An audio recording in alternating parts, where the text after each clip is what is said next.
Vous avez quel rapport avec votre père? Parce que c'est vrai que tout le monde se demande, c'est vrai que Vous avez quel rapport avec lui? Maintenant, j'ai plus de rapport avec lui, j'ai plus de relation, j'ai plus de contact. On a eu un contact, comme a dit Olivier, épistolaire. C'était pour le livre, pour une enquête, pour une reconstruction par la vengeance, on va dire. Après, dans l'enfance, c'était un père... pour moi, c'était un père normal. Vous saviez pas ce qu'il faisait? Non, j'étais pas au courant. Après, j'ai appris récemment qu'ils en parlaient à table, que je faisais des sorties avec eux. Mais j'ai pas de rappel de ça, j'ai dû occulter tout ça. Ouais, Mais après, c'était quelqu'un de normal. Pour moi, c'était un père normal.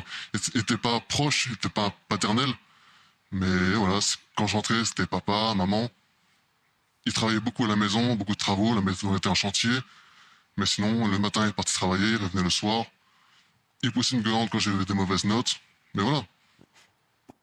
Vous apprenez le jour de son interpellation, qui est votre papa en fait, c'est ça? Pas le jour d'interpellation. Le jour où il est arrêté, je reviens, il y a des voitures de police devant la maison.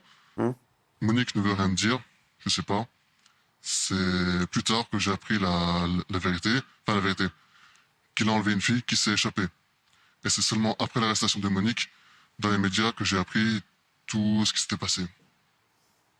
Oli, Selim, ça lui fait mal, cette fiction qui va arriver là dans quelques jours. Est-ce qu'il appréhende, quand vous le sentez, parce que vous êtes très proche de lui, vous sentez qu'il appréhende ce moment, ce 15 mars? Oui, bien sûr. Bien sûr, il ressent beaucoup d'empathie pour les victimes. Il n'a pas ce détachement. D'ailleurs, quand on a fait l'émission Balance son poste avec Karine Nolot, il a été très marqué par la fille d'Émile Louis.